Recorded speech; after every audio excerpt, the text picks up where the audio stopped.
Astagfirullah. Terjadi angin puting beliung. Peristiwa angin puting beliung menerjang Desa Bugis, Kecamatan Ancatan, Kabupaten Indramayu, Jawa Barat. Di waktu yang sama, angin puting beliung juga menggabung di Desa Curug, Kecamatan Kadanghaur.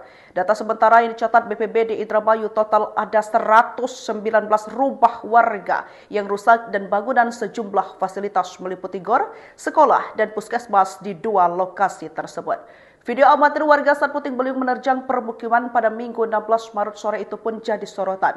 Putaran angin tersebut bahkan terekam oleh kamera warga di Desa Bugis, Kecamatan Ancatan. Sekretaris BPBD Indramayu Asep Afandi mengatakan kejadian angin puting beliung ini terjadi sekitar pukul 4 waktu Indonesia bagian Barat pada sore hari. Warga awalnya digegerkan dengan fenomena pusaran angin membentuk tornado di langit. Di sisi lain, Wakil Bupati Indramayu Syaifuddin meminta tim gabungan untuk langsung turun ke lokasi bencana. Mereka diminta melakukan penanganan sementara dan memberikan kebutuhan pasca bencana.